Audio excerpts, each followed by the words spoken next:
Vamos a estar entonces en Éxodo, capítulo 12. Vamos a leer la porción que va del 1 al 13 y después vamos a hacer una oración y comenzamos con nuestro estudio de la palabra. Dice: En la tierra de Egipto, el Señor habló a Moisés y a Aarón y les dijo: Este mes será para ustedes el principio de los meses. Será el primer mes del año para ustedes. Hablen a toda la congregación de Israel y digan: el día 10 de este mes, cada uno tomará para sí un cordero, según sus casas paternas, un cordero para cada casa. Pero si la casa es muy pequeña para un cordero, entonces él y el vecino más cercano a su casa tomarán uno según el número de personas. Conforme a lo que cada persona coma, dividirán ustedes el cordero. El cordero será un macho sin defecto de 1 año.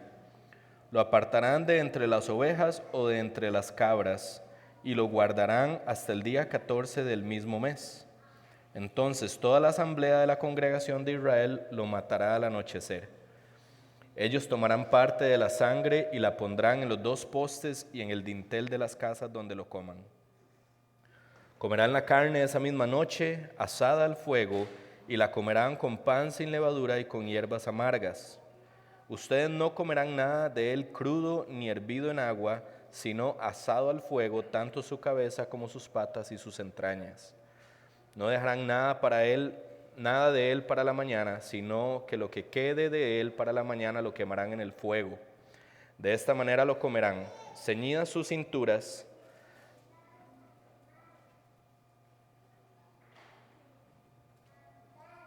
las sandalias en sus pies y el cayado en su mano, lo comerán apresuradamente. Es la Pascua del Señor, porque esa noche pasaré por la tierra de Egipto y heriré a todo primogénito en la tierra de Egipto, tanto de hombre como de animal. Ejecutaré juicios contra los dioses de Egipto, yo el Señor. La sangre les será a ustedes por señal en las casas donde estén. Cuando yo vea la sangre, pasaré de largo, y ninguna plaga vendrá sobre ustedes para destruirlos, cuando yo hiera la tierra de Egipto. Señor Jesús, te damos gracias por darnos esta oportunidad de reunirnos una vez más, Señor, en tu presencia para adorarte, para darte a ti la honra y la gloria que tú mereces, Señor. Y hoy, particularmente con un texto, Señor, en el cual nos describes la importancia del derramamiento de la sangre para la preservación de la vida, Señor. Te pido, Señor, que nos ayudes a estar concentrados, que nos ayudes a ser humildes ante la exposición, pero también humildes para tratar de aplicar con sinceridad gratitud en nuestra vida, Señor. Si hoy quisiéramos crecer en algo, Señor, a partir de lo que tú nos estás enseñando esta mañana, Padre, es en gratitud. Porque como cantábamos ahora, Señor, has dado a tu Hijo y su sangre ha limpiado nuestra maldad. Su sangre ha propiciado tu ira en nuestro favor, Señor. Y eso es una verdad gloriosa, Señor. Por eso consideramos a Cristo cada día de nuestras vidas, Señor, por lo que Él hizo por nosotros, de tal manera que nosotros podamos responder como una ofrenda, como un sacrificio vivo con nuestras vidas, para la gloria de tu nombre, por el favor inmerecido que cada uno de nosotros ha recibido, Señor. Ayúdanos, Padre, a crecer en gratitud. Te lo pedimos en el nombre de Jesucristo, nuestro Salvador. Amén.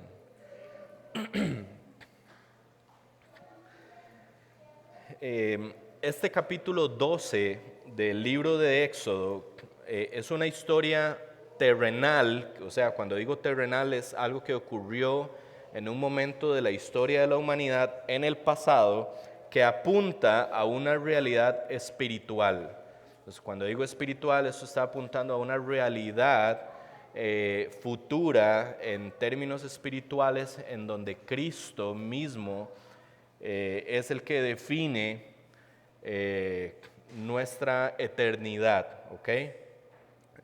todo esto lo voy a explicar más adelante, pero quiero que entendamos que Éxodo es una realidad terrenal que apunta a algo más grande a nivel espiritual, ¿ok?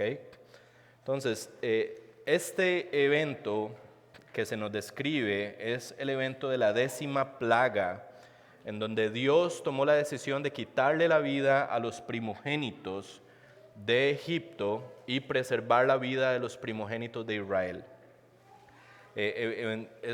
La forma en la que les digo que esto apunta a una realidad futura espiritual es porque el hecho de que Dios tomara Egipto y decidiera en Egipto preservar la vida de los israelitas primogénitos y quitarle la vida a los primogénitos de Egipto nos apunta a un juicio final en donde Dios de manera definitiva va a hacer una separación entre los creyentes y los no creyentes.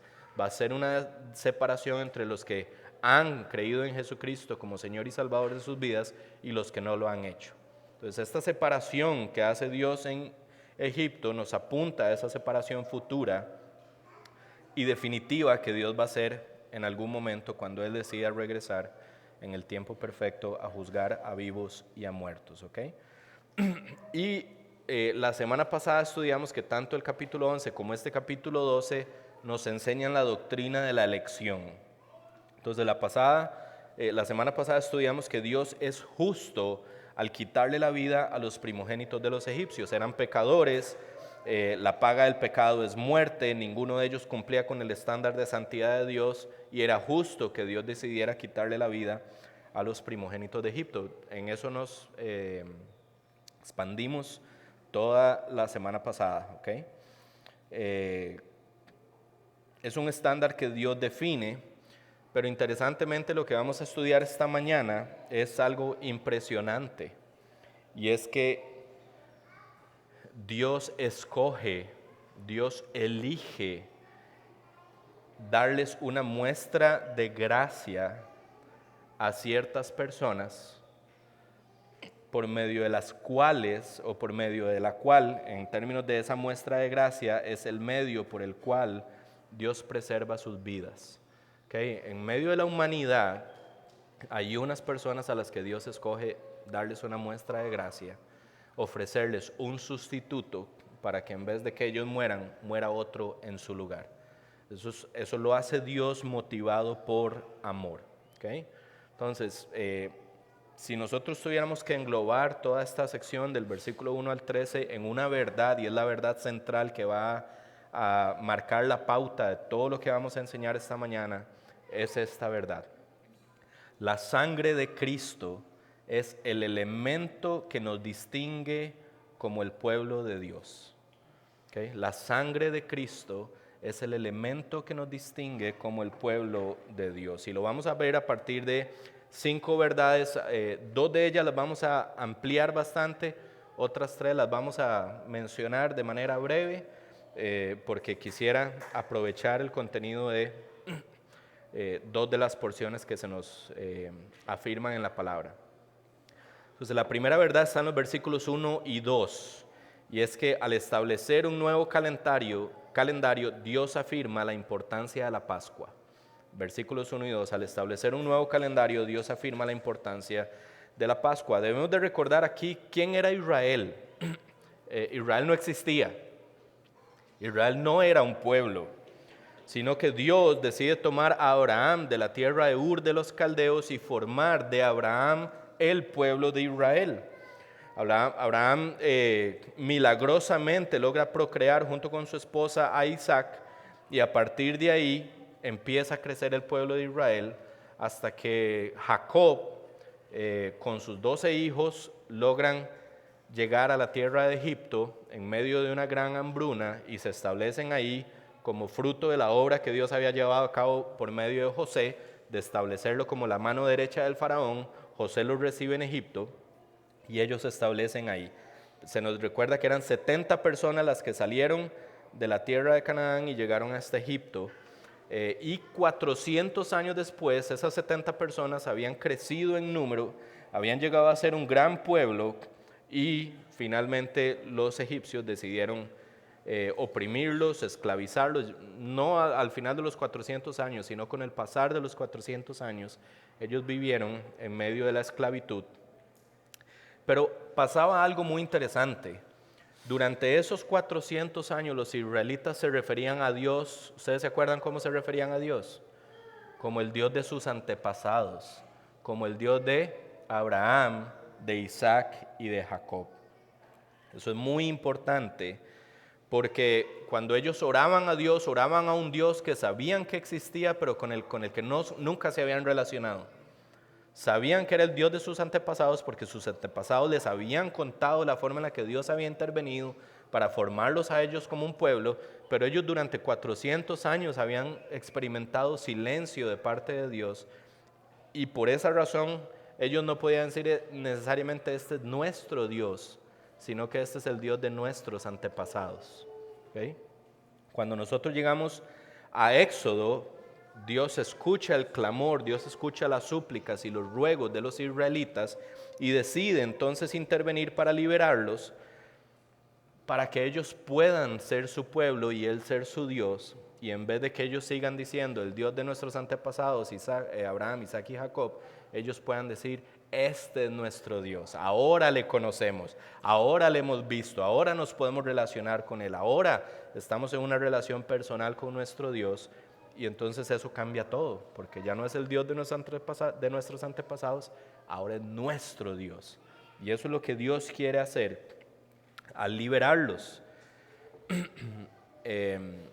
Entonces va a pasar un evento que es determinante para la historia de Israel y es esta 10ª plaga. Esta 10ª plaga está ocurriendo en lo que se llama el mes de Abib, que es lo que tal vez nosotros consideraríamos como el mes de abril, ¿verdad? En donde Dios decide enviar esta 10ª plaga, que sería la plaga definitiva por medio de la cual Faraón los dejaría ir. Es en el mes en el que Dios intervendría en favor de los israelitas para su liberación. Y entonces Dios les dice, no ha habido en la historia de Israel como nación, esto es más o menos lo que podría estar tratando de decir Dios, no ha habido en la historia de Israel como nación un día tan significativo como este. Es el día en que ustedes van a pasar de ser esclavos a ser libres. Es el día en el que ustedes van a pasar de hablar del Dios de nuestros antepasados a hablar de nuestro Dios. Es el día en que marca un antes y un después de Israel como nación. Porque a partir de ahora, Israel se movería hacia la conquista de la tierra prometida.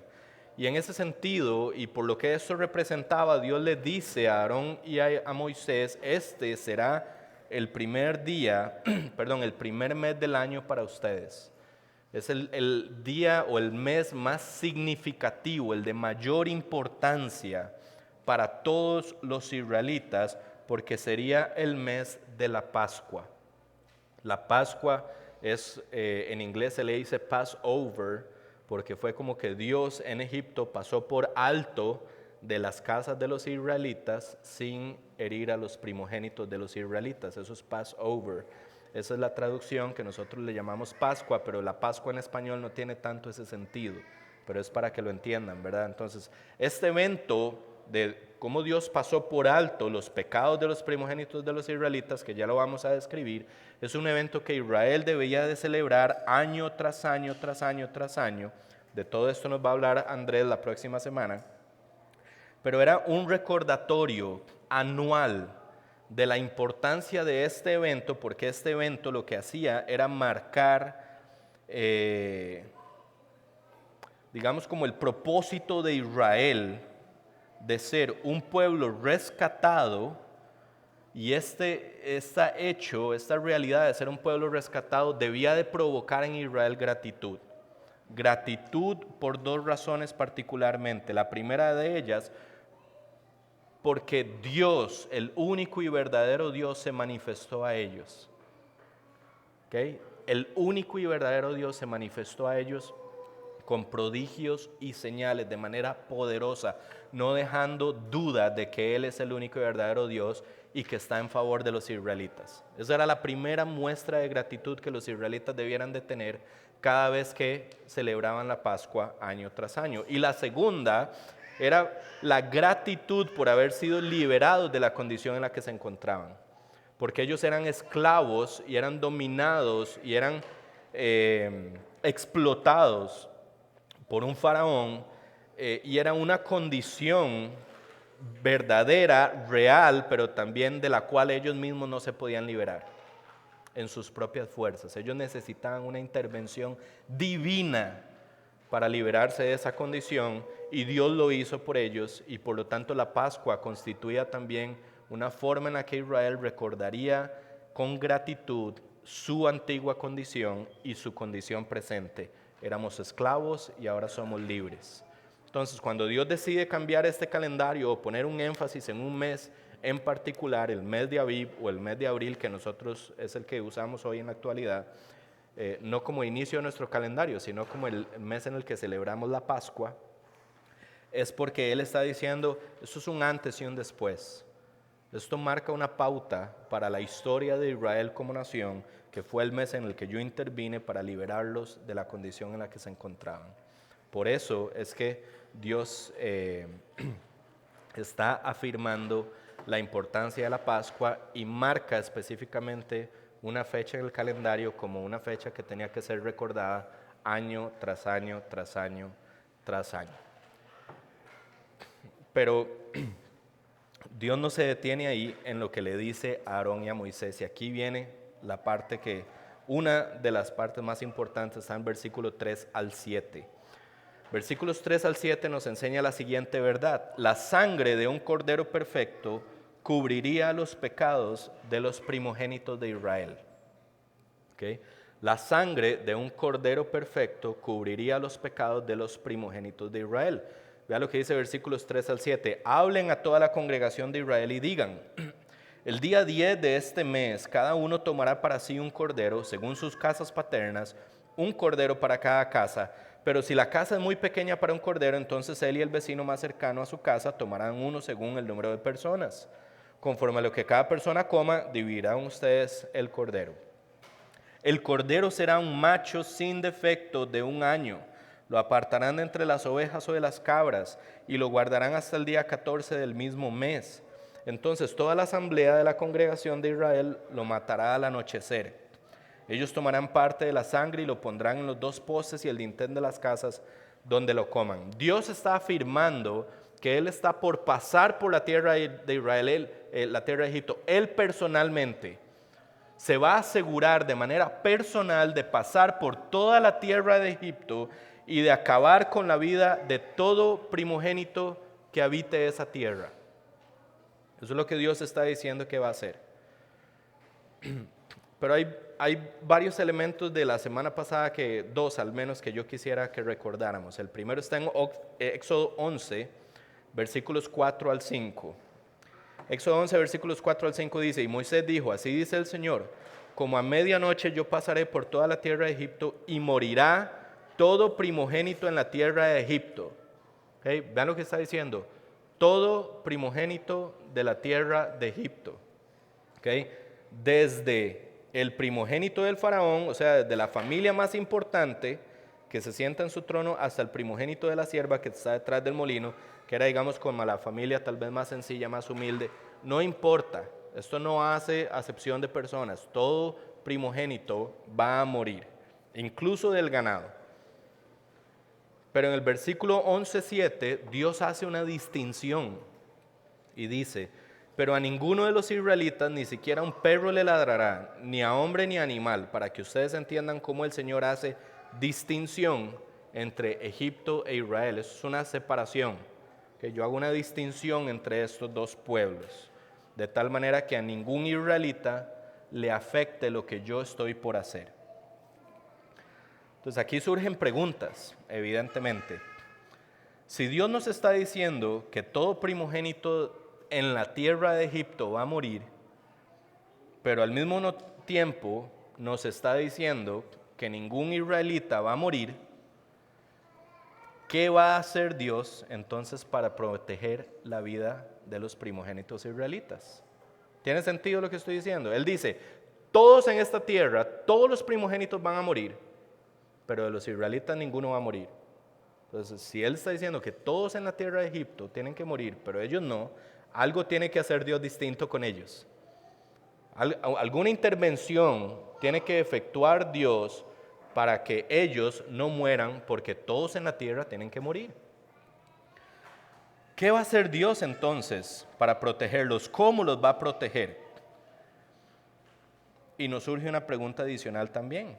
¿Y por qué Dios decidió salvar a los primogénitos de los israelitas?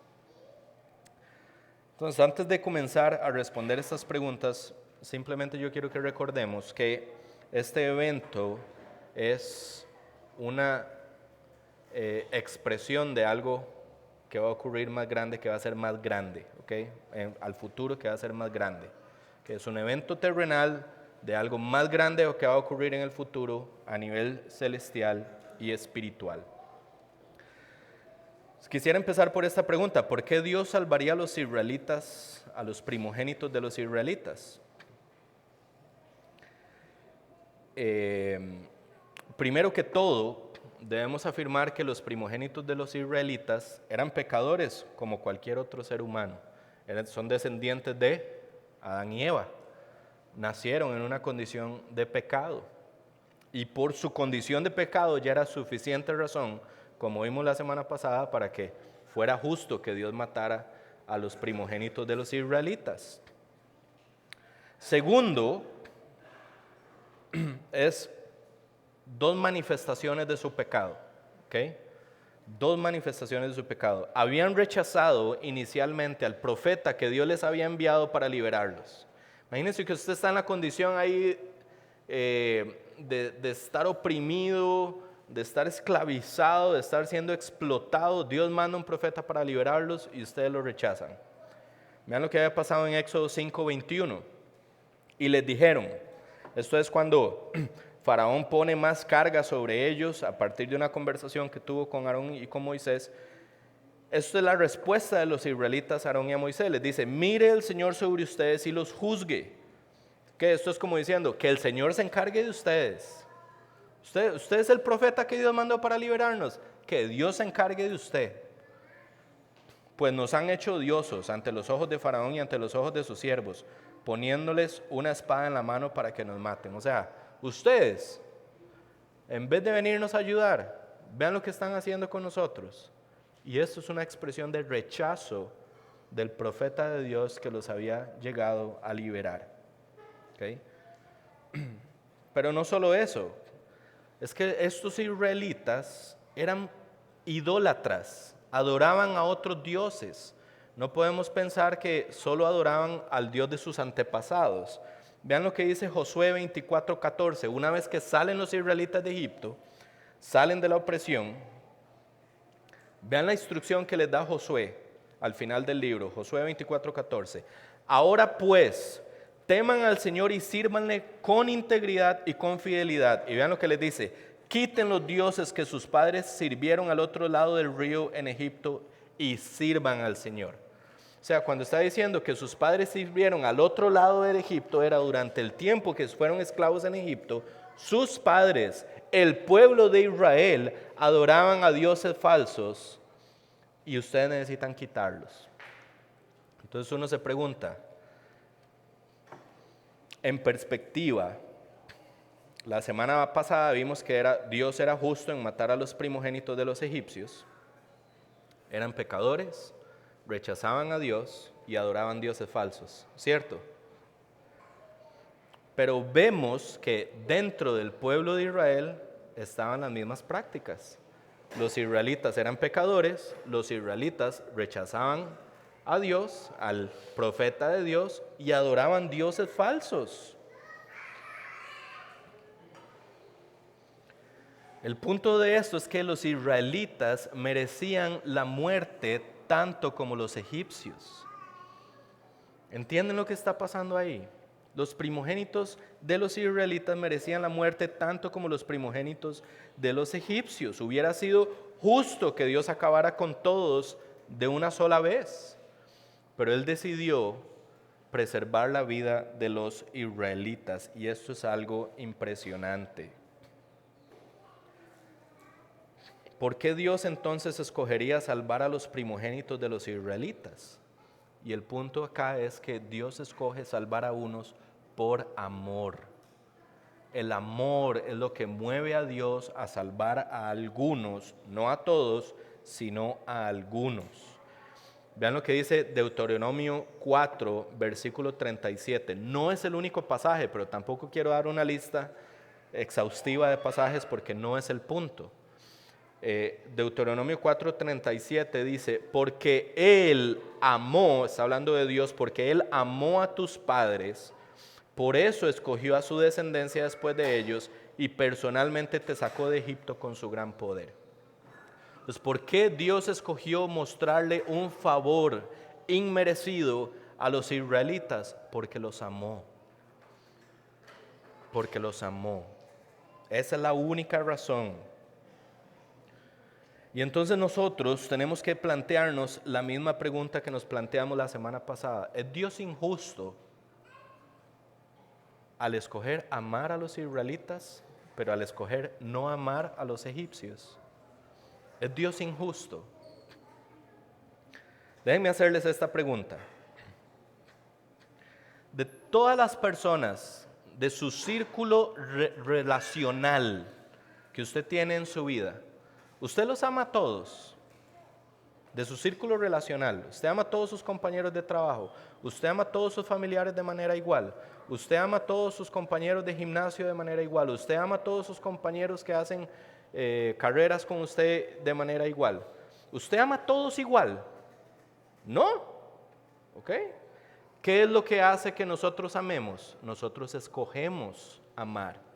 Escogemos amar a unas personas y escogemos no amar a otras personas. ¿Eso nos hace injustos? ¿Usted se describiría como una persona injusta por el hecho de que usted ama a unos y no ama a otros? La respuesta es no, no nos hace injustos.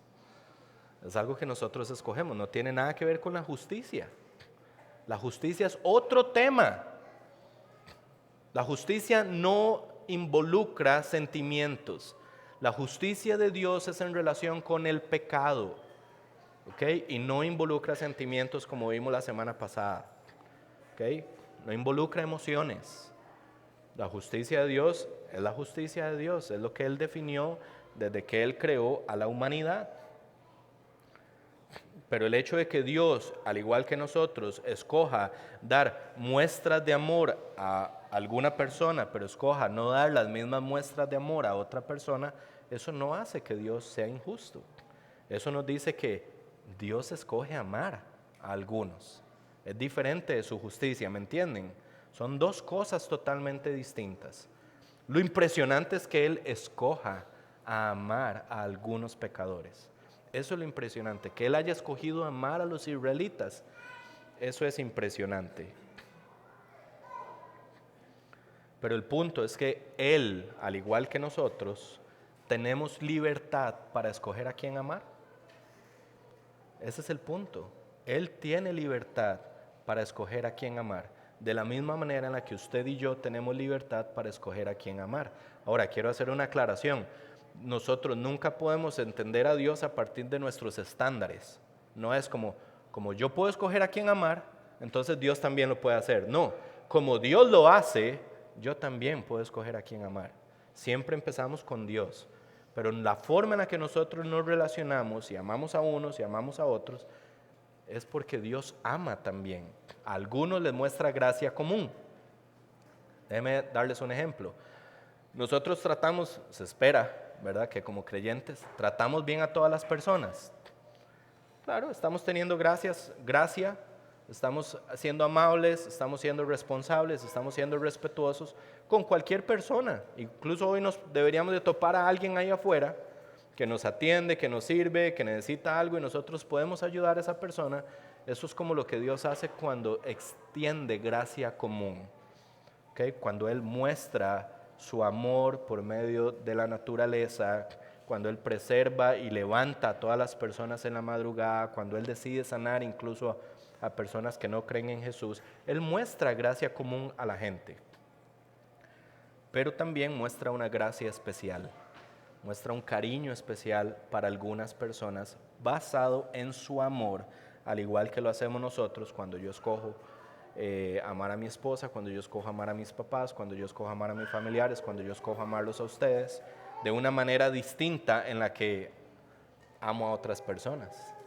¿Okay? Es simplemente porque lo escogemos, Dios nos hizo de esa manera. Entonces, algo que quiero que quede bien claro es que el hecho de que Dios decida amar a algunas personas no lo hace injusto.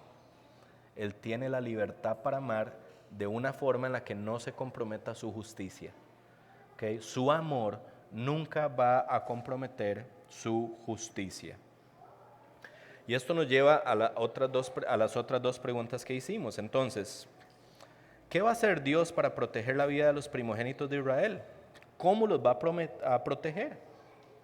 Moisés nos lo explica en esta sección. Por medio de la sangre de un cordero, por medio de un sustituto. ¿Okay? Por medio de un sustituto. Cada casa, versículos 3 y 4, tomaría un cordero. Si la casa era muy pequeña, iba a compartir con su vecino.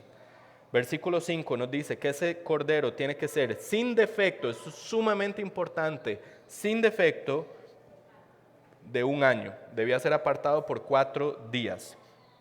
Ahora, esto es lo siguiente, para que tengamos una pequeña referencia.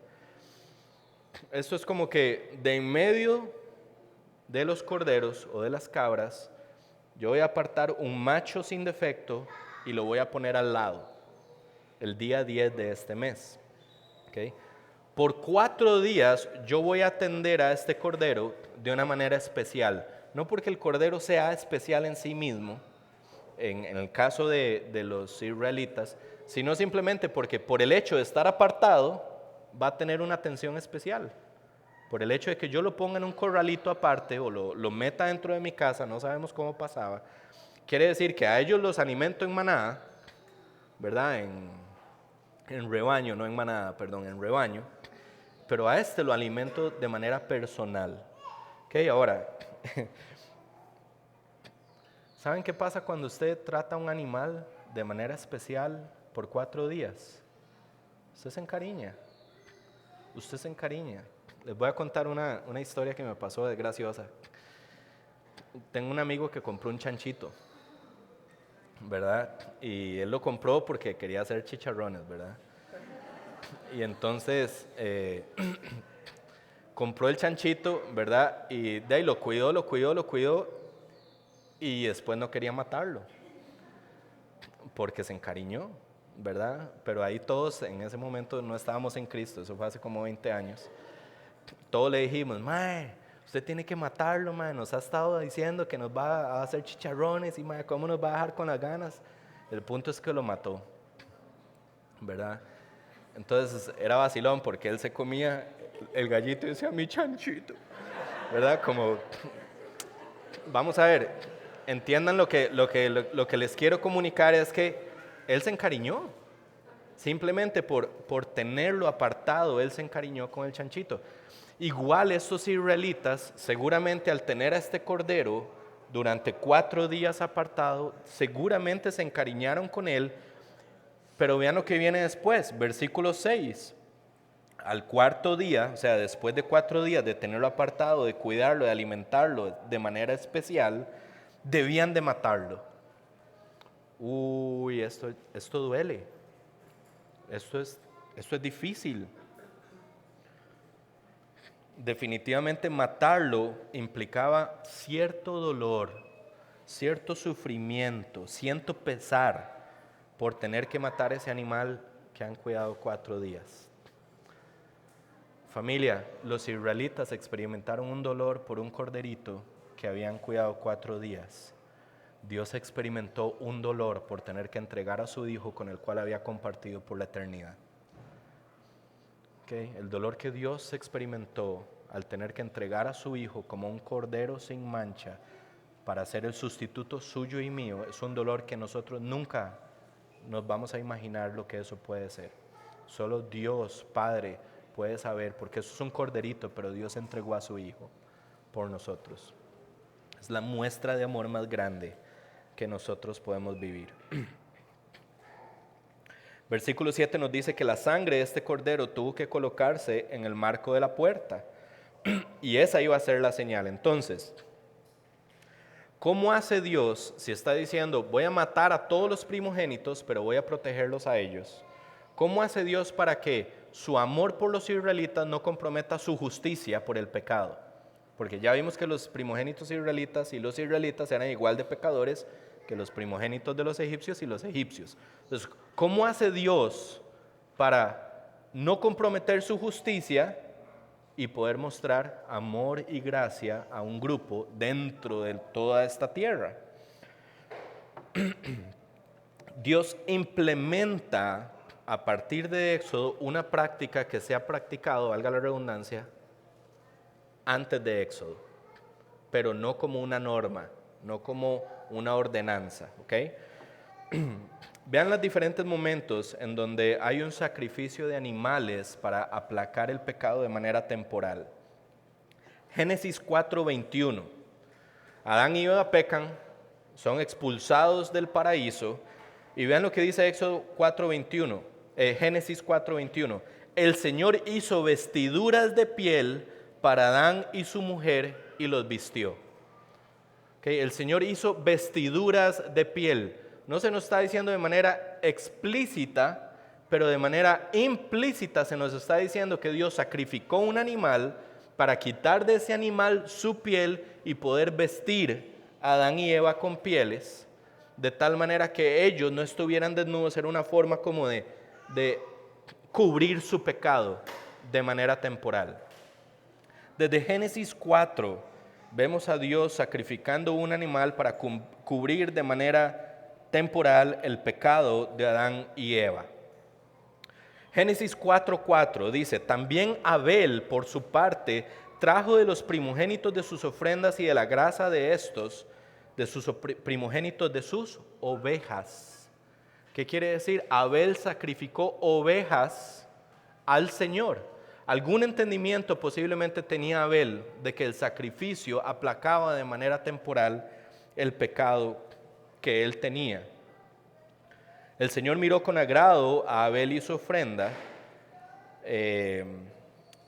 Y vean lo que dice Génesis 22:13.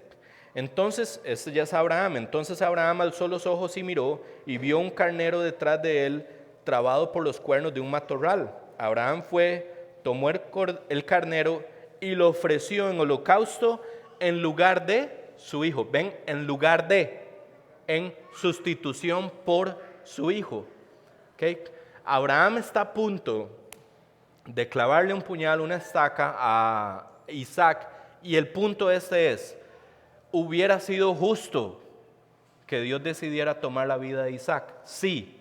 ¿Con base en qué? En que era descendiente de Adán y Eva y está en una condición de pecado. No podemos decir a un chiquito de 13 años, pobrecito, no había pecado. No, su condición era de pecador. Hubiera sido justo que Dios decidiera tomar la vida de Isaac, pero Dios decide no hacerlo. Dios decide parar y detener a Abraham y hace que un carnero esté atrapado en unos arbustos. Vean lo que pasa.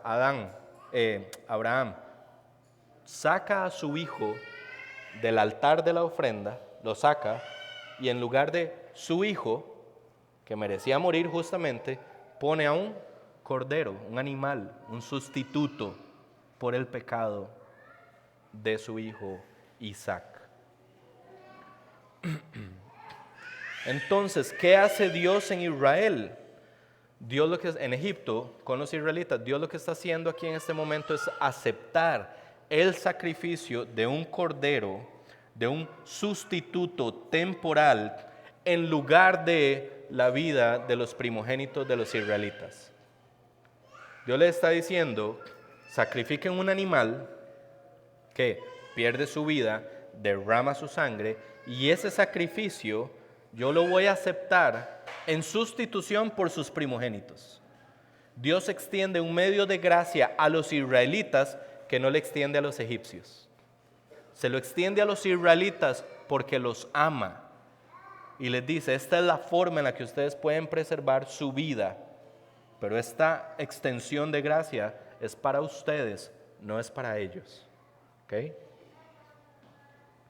A partir de Éxodo 12, ese sacrificio, esta Pascua, esa celebración por medio del sacrificio de un cordero, se constituiría en una celebración anual que debía de repetirse hasta que Cristo regresó.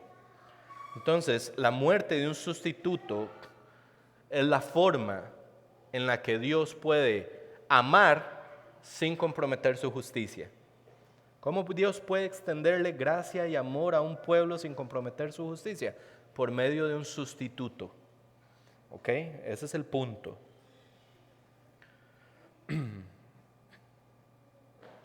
Dios siempre proveyó un cordero perfecto para que cubriera los pecados del pueblo de Israel. Y eso nos lleva al tercer punto, entonces. Tengan eso ahí de momento, porque esto lo vamos a retomar, el elemento del cordero lo vamos a retomar, pero en medio de esto Moisés nos dice algo más, versículos 8 al 11. Nos describen la siguiente verdad: las familias debían de comer el cordero en posición de salida. Creo que es la forma más sencilla de definirlo. Las familias debían de comer el cordero en posición de salida. Vean lo que dice versículos 8 a 11. Comerán la carne esa misma noche, asada al fuego, y la comerán con pan sin levadura y con hierbas amargas. Ustedes no comerán nada de él crudo ni hervido en agua, sino asado al fuego, tanto su cabeza como sus patas y sus entrañas. No dejarán de él nada para la mañana, sino que lo que quede de él para la mañana lo quemarán en el fuego, y de esta manera lo comerán. Ceñidas sus cinturas, las sandalias en sus pies y el cayado en su mano, lo comerán apresuradamente. Es la Pascua del Señor. Lo que Dios básicamente está tratando de generar en Israel es ese sentido de expectativa, de esperanza en lo que Él está por hacer, por lo que Él está por hacer, va a ser la razón o el fundamento por medio del cual ellos van a alcanzar la libertad.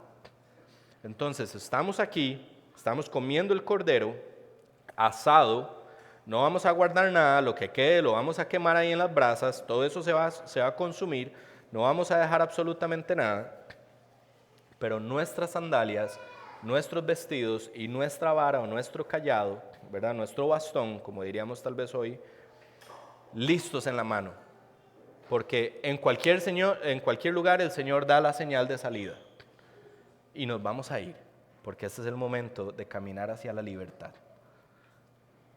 Y eso es lo que Dios está expresando en este momento. Es una expectativa porque la libertad está por llegar.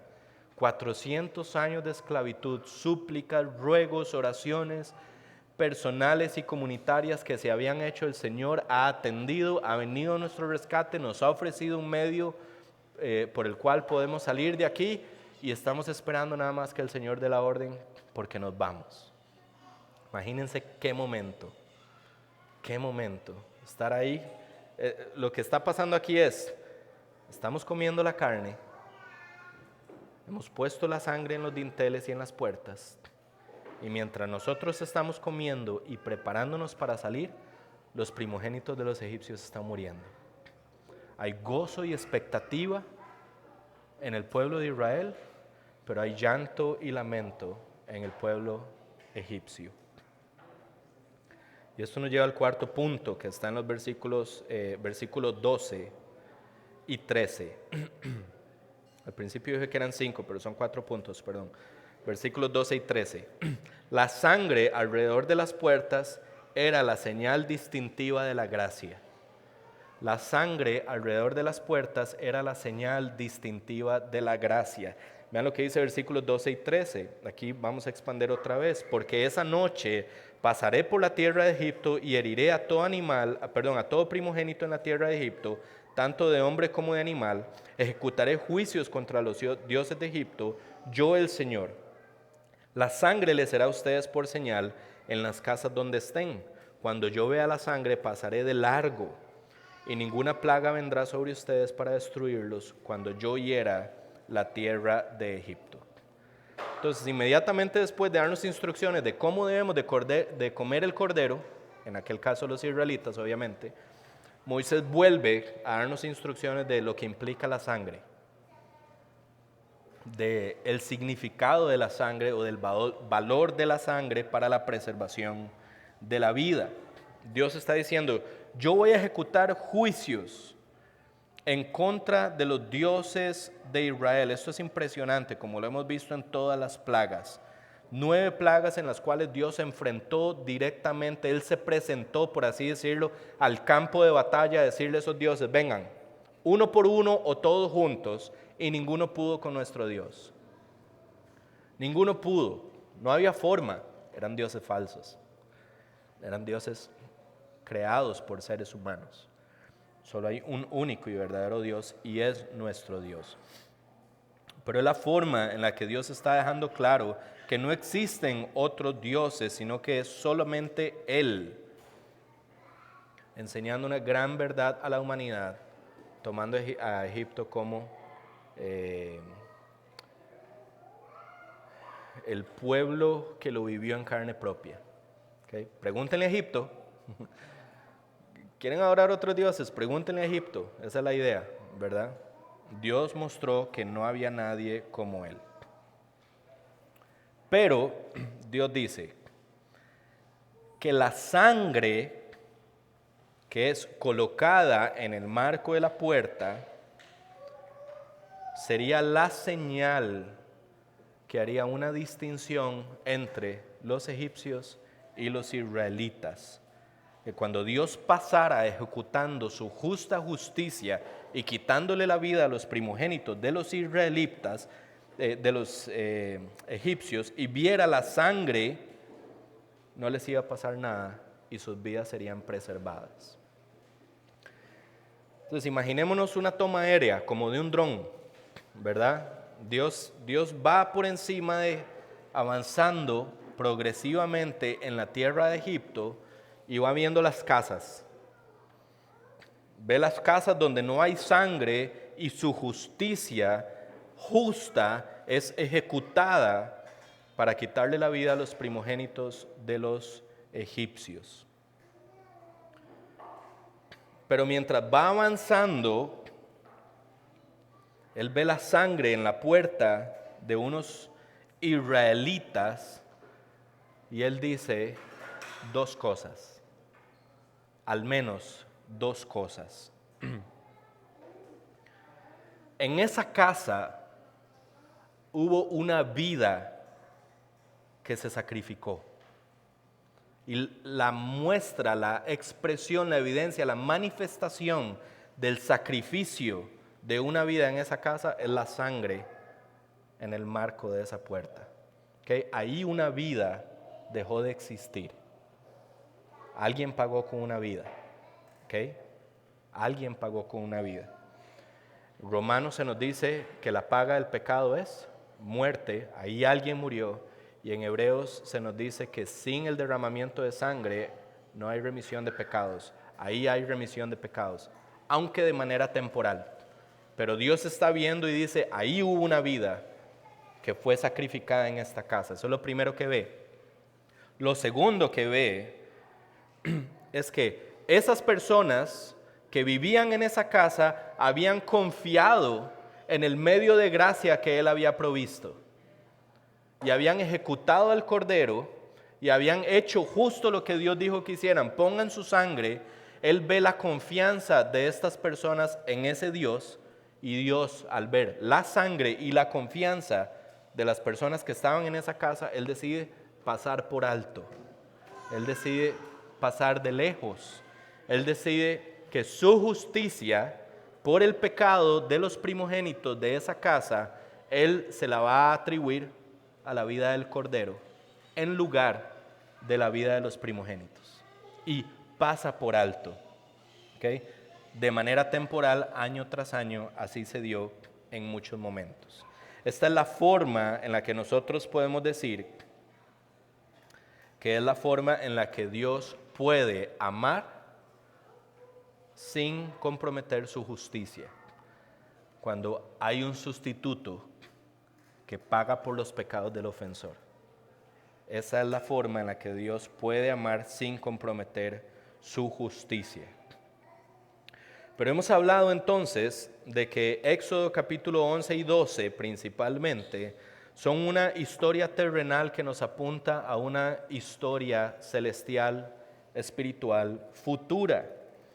Que va a haber un momento en el que Dios va a ejecutar su juicio final y al igual que en Egipto, algunos van a ser enviados a la condenación eterna, pero otros van a ser enviados a la presencia eterna del Padre. Unos se van a condenar, otros se van a salvar, unos van a ir al infierno por la eternidad, otros van a estar en el cielo por la eternidad. Y así como en Egipto podemos ver esa distinción de Dios, esa misma distinción se va a hacer en el futuro.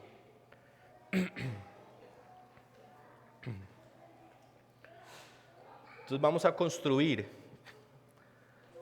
a partir de eso, haciendo varias menciones, porque la pregunta es, volvemos al punto con los egipcios y los israelitas. ¿Eran diferentes los egipcios a los israelitas? No. ¿Era justo que Dios hubiera quitado la vida tanto de los egipcios como de los israelitas? Sí. ¿Dios decidió amar a algunos? También. ¿Eso compromete su justicia? No. ¿Cuál fue el medio de gracia que Dios proveyó para que los israelitas fueran salvos? El sacrificio de un sustituto. Alguien que tomara mi lugar para que yo pudiera preservar mi vida. Ok, entonces, eso fue lo que pasó en Egipto. Entonces, ¿qué hacemos nosotros ahora? Porque no somos los israelitas. ¿Hay algún medio de gracia que Dios nos haya extendido a nosotros? ¿Hay algún sustituto que Dios le provee a la humanidad en la actualidad por medio del cual podamos ser salvos? Sí, familia, lo hay. Es Cristo, nuestro Señor y Salvador. Vean lo que dice Marcos 10:45. Porque ni aun el Hijo del Hombre vino para ser servido, sino para servir. El Hijo del Hombre es Cristo, vino para servir y para dar su vida en rescate por muchos. Su vida en lugar de muchos. Su vida en sustitución de muchos. Su vida a cambio de la vida de muchos. Dios mismo en la naturaleza de su Hijo vino a morir y a pagar el precio que usted y yo debíamos de pagar por nuestro pecado. Era justo que Dios nos quitara la vida y era justo que Dios nos enviara la condenación eterna, porque todos llenamos el cartón lleno, con todos los numeritos para ser enviados al infierno por la eternidad. Pero ¿saben qué? Dios escogió darnos una muestra de gracia. Y Dios escogió que en un momento determinado resplandeciera la gloria de Dios en la persona de Jesucristo para que nosotros pudiéramos ver en Jesucristo a ese Salvador, a ese Cordero que era el único capaz de quitar nuestro pecado y de reconciliarnos con Dios y garantizarnos una eternidad en la presencia de Dios. Juan 1:29, Jesús viene al mundo. Juan 1:29, ese es Juan el Bautista hablando. Dice, al día siguiente Juan el Bautista vio a Jesús que venía hacia él y dijo, ahí está el Cordero de Dios que quita el pecado del mundo. Vean la relación entre el Cordero en Egipto, macho perfecto, con el Cordero Cristo, macho sin pecado, hombre sin pecado, hombre sin defecto, hombre sin falencia alguna. Juan el Bautista afirma que Jesús es ese Cordero, ya no un animal, ahora es un hombre, es un ser humano, pero no solo es un ser humano, es Dios en su naturaleza humana, viniendo al mundo para quitar el pecado del mundo. En realidad lo que ocurrió en aquella primera Pascua en tiempos de Moisés apuntaba a un Cordero mayor que proveía una salvación mayor, que era un Cordero todavía más determinante que el de Israel, y ese era Cristo, porque en Cristo es que se ofrece la salvación al mundo y el perdón de pecados para reconciliación con el Padre. Hebreos 10, 11, 14 nos dice, ciertamente todo sacerdote está de pie día tras día ministrando y ofreciendo muchas veces los mismos sacrificios que nunca pueden quitar los pecados. Pero Cristo, vean el contraste, pero Cristo, habiendo ofrecido un solo sacrificio por los pecados para siempre, se sentó a la diestra de Dios, esperando de ahí en adelante hasta que sus enemigos sean puestos por estrado de sus pies, porque por una ofrenda Él ha hecho perfecto para siempre a los que son santificados. ¿Saben qué, familia? Los que hemos creído en Cristo, los que vivimos bajo el señorío de Jesucristo, familia, vean lo que dice el texto, hemos sido hechos perfectos, y en 2 ocasiones el texto nos dice para siempre. Los que hemos sido santificados. Esta es la gloria del Evangelio. No solo nos ha dado salvación, sino que nos ha dado seguridad de vida eterna, plena certeza de vida eterna en la presencia de Dios. Una vez que usted es santificado, no se puede desantificar. Una vez que usted ha sido hecho perfecto para siempre, no puede ser desperfeccionado. No sé cómo se dice, pero no puede dejar de ser perfecto. No puede, porque el texto dice que somos hechos perfectos para siempre, y lo dice 2 veces, familia, como diciendo, en verdad les digo, como haciendo un énfasis y un sobreénfasis en una verdad, y es que el que ha sido perdonado en Cristo ha sido perdonado de todos sus pecados y nunca más se le va a considerar sus pecados, porque Cristo los cargó en la cruz por nosotros. Nuestros pecados pasados, presentes y futuros. Así que, familia, el que está en Cristo puede tener plena seguridad de que sus pecados presentes y sus pecados futuros no van a cambiar su condición delante del Señor.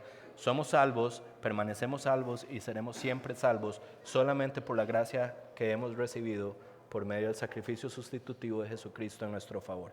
Es una gloriosa verdad en la que todos nosotros podemos descansar. Eso no quiere decir que no debemos de procurar la santidad, ¿verdad? No estamos diciendo, como somos salvos, extendámonos al pecado. No, de ninguna manera. Yo creo que todo eso lo tenemos bien claro. Vean lo que dice 1 Corintios 5:7. Dice, limpien la levadura vieja para que sean masa nueva, así como lo son en realidad sin levadura. Porque aún Cristo, nuestra Pascua, ha sido sacrificado. Vean lo que dice Pablo. Pablo está diciendo, ¿quién es nuestra Pascua? ¿Quién es el Cordero que se sacrificó para liberarnos de la condición en la que estábamos? Cristo. En aquel momento fue un Cordero que se sacrificó para la liberación terrenal y preservación de la vida de los primogénitos en la tierra de Egipto.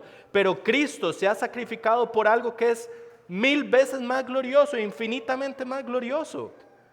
Es la preservación de nuestra vida espiritual en la presencia de Dios, pero la liberación del reino de la oscuridad de nuestras almas, donde éramos esclavos de Satanás, para dejar de ser esclavos de Satanás y pasar a ser parte de la familia de Dios. La Pascua era una razón para que celebráramos y celebráramos y celebráramos lo glorioso que es Dios de haber extendido gracia hacia nosotros, pero también la gratitud por haber sido liberados de la condición en la que ellos estaban. Al igual manera, podemos decir que la cena del Señor es un evento donde nosotros podemos decir, qué glorioso que Dios vino en mi favor, se manifestó, Él vino al mundo a salvarme de la condición en la que yo no me podía salvar, y es una expresión de gratitud también. Aunque toda la vida nuestra debería de ser de gratitud. Vean lo que dice 1 Pedro 2:22, el cual no cometió pecado, ni engaño alguno se halló en su boca. El Cordero de Egipto tenía que ser perfecto. Cristo fue perfecto en el sentido de que Él nunca pecó, no cometió pecado. Es muy interesante que incluso hasta cuando lo llevan a Herodes siendo un no creyente, Herodes dice, no encuentro falta en este hombre. O sea, es que no hay nada malo en él.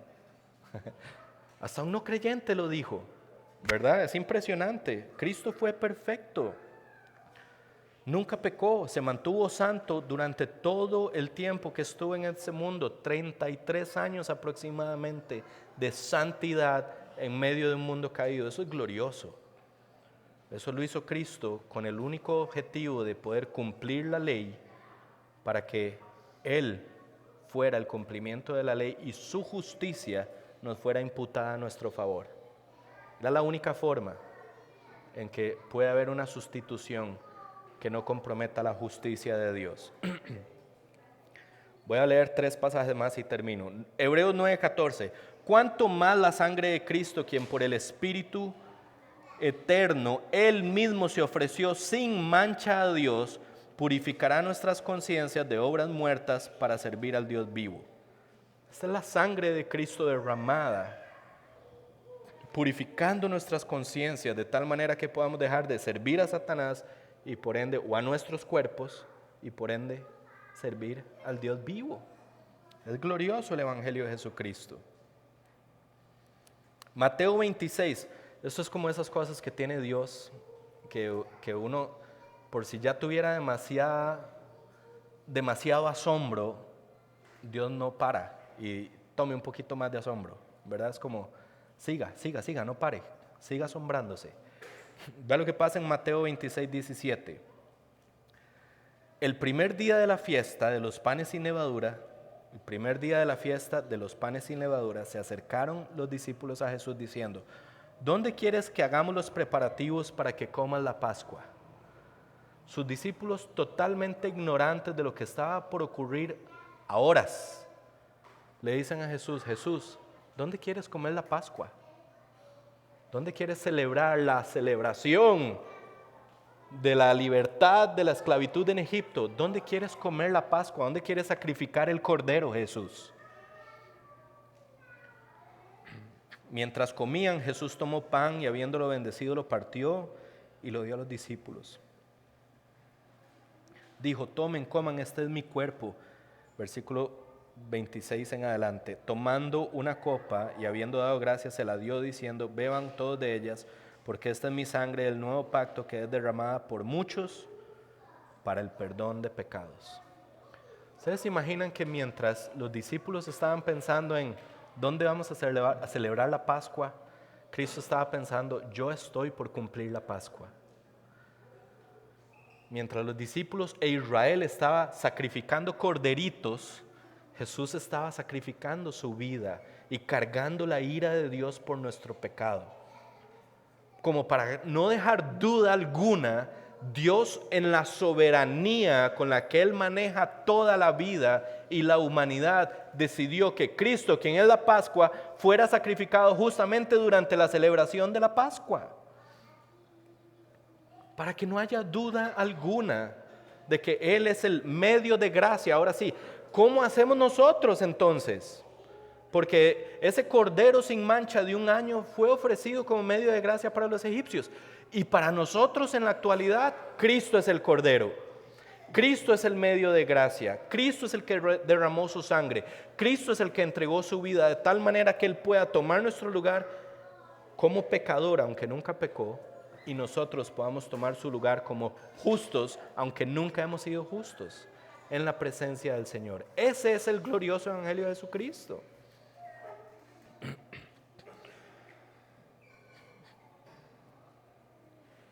Y usted y yo tenemos que pensar,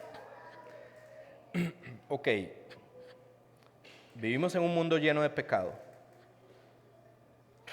en donde nosotros somos pecadores, y no hay ninguna distinción entre nosotros hoy y los que no creen en Cristo. Ninguna. Hubiera sido 100%, completamente, absolutamente justo que Dios nos condenara a una eternidad sin Él. Porque somos pecadores. Porque al igual que los egipcios y los israelitas, habíamos rechazado a Dios muchas veces, ¿cierto? Porque habíamos visto manifestaciones de su gracia y aún así no queríamos dar el paso para aceptar a Jesucristo como nuestro Salvador. Porque muchas veces tal vez no adoramos dioses falsos, aunque tal vez algunos sí, pero nosotros éramos nuestro mismo Dios. Porque nosotros definíamos qué hacíamos, qué queríamos y cómo lo hacíamos y cómo no lo hacíamos. Ignorando totalmente a Dios en nuestras vidas. Y la pregunta es entonces, ¿por qué Dios tuvo gracia con nosotros? ¿Por qué Dios tuvo gracia para que nosotros pudiéramos aceptar en algún momento de nuestras vidas, antes de rechazar al único medio de salvación que Él ha provisto, que es Cristo para la humanidad? Vean lo que dice Romanos 5, versículos 6 al 8. Dice: porque mientras aún éramos débiles, a su tiempo Cristo murió por los impíos. porque difícilmente habrá alguien que muera por un justo, aunque tal vez alguno se atreva a morir por el bueno. Pero Dios demuestra su amor para con nosotros, su amor para con nosotros, en que siendo aún pecadores, Cristo murió por nosotros. ¿Por qué Dios te salvó?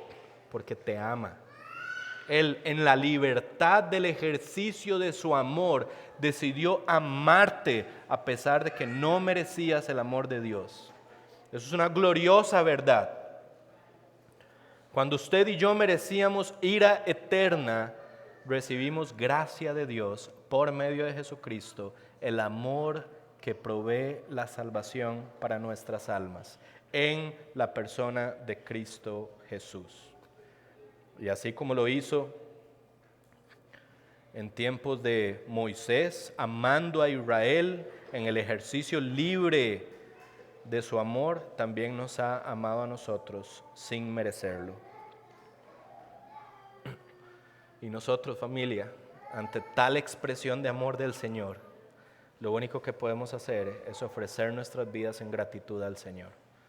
Entendamos, no vamos a hacer nada para añadir a la salvación, porque la salvación ya nos la dio el Señor. No hicimos nada para añadir a la salvación, porque la salvación la ejecutó el Señor Jesucristo en la cruz en nuestro favor.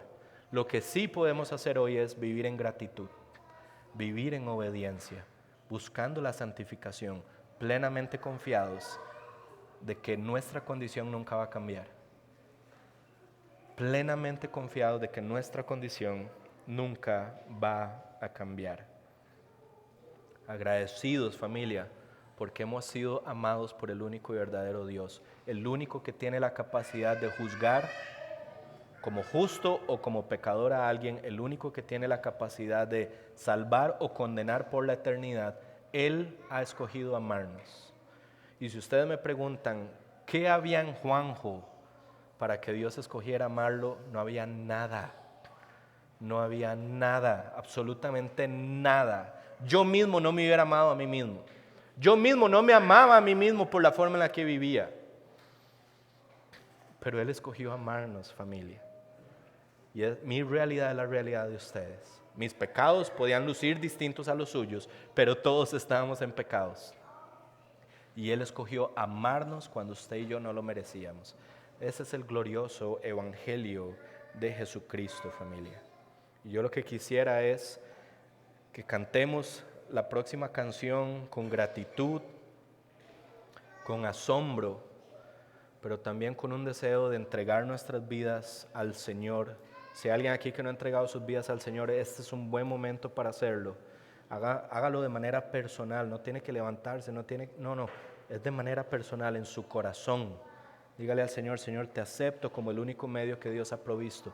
Porque en el día final, cuando el Señor pase y ejecute su juicio, donde va a salvar a unos y a otros, condenarlos por la eternidad, lo único que nos va a curar, o no a curar, a proteger, es la sangre del Cordero que ha sido derramada por nosotros. Así como Dios pasó por Egipto y vio la sangre, Él va a ver la sangre del Cordero sobre nosotros y va a decir, aquí una vida fue quitada y sangre fue derramada para el perdón de este pecador. Y fue la sangre y la vida de Jesucristo nuestro Salvador. Quisiera nada más hacer una aclaración, ¿ok? Porque tal vez a algunos de nosotros les ha pasado que han escuchado a un ser querido diciéndonos que la sangre de Cristo te proteja, que la sangre de Cristo te cubre, como si nos pudiera proteger de un accidente en el carro, o si nos pudiera proteger de una enfermedad. Para eso no sirve la sangre de Cristo. No es que no sirva para eso, pero para eso no fue derramada. Fue derramada para la salvación de nuestras almas, no para protegernos de cosas que pueden pasar mientras andamos en el mundo. ¿Está claro eso? La sangre de Cristo no es como un amuleto, no es como un asunto ahí de buena suerte o cosas así, ¿verdad? O de protección divina porque yo porto la sangre. No, eso no es, familia, ¿ok? Que quede bien claro. ¿Está claro eso? ¿Sí? Buenísimo.